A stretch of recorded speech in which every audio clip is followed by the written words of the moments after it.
at a conference. And man, you know how it is. Guys like me, they give him 30 minutes, and guys like Colson, they give him an hour, right? Because he's incredible.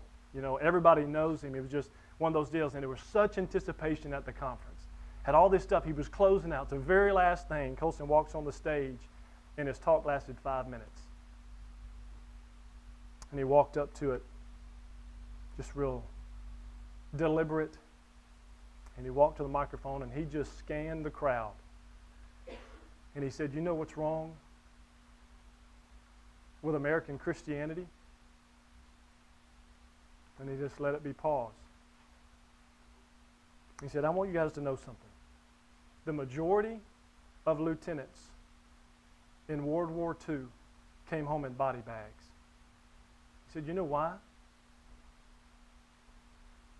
Because they were the first one out of the trenches. They were leading the charge.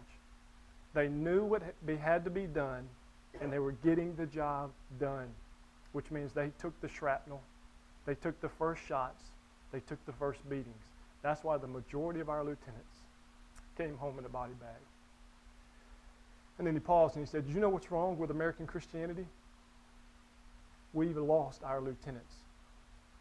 We've lost our men and our women that have the guts to stand up and say, we're not doing this thing right."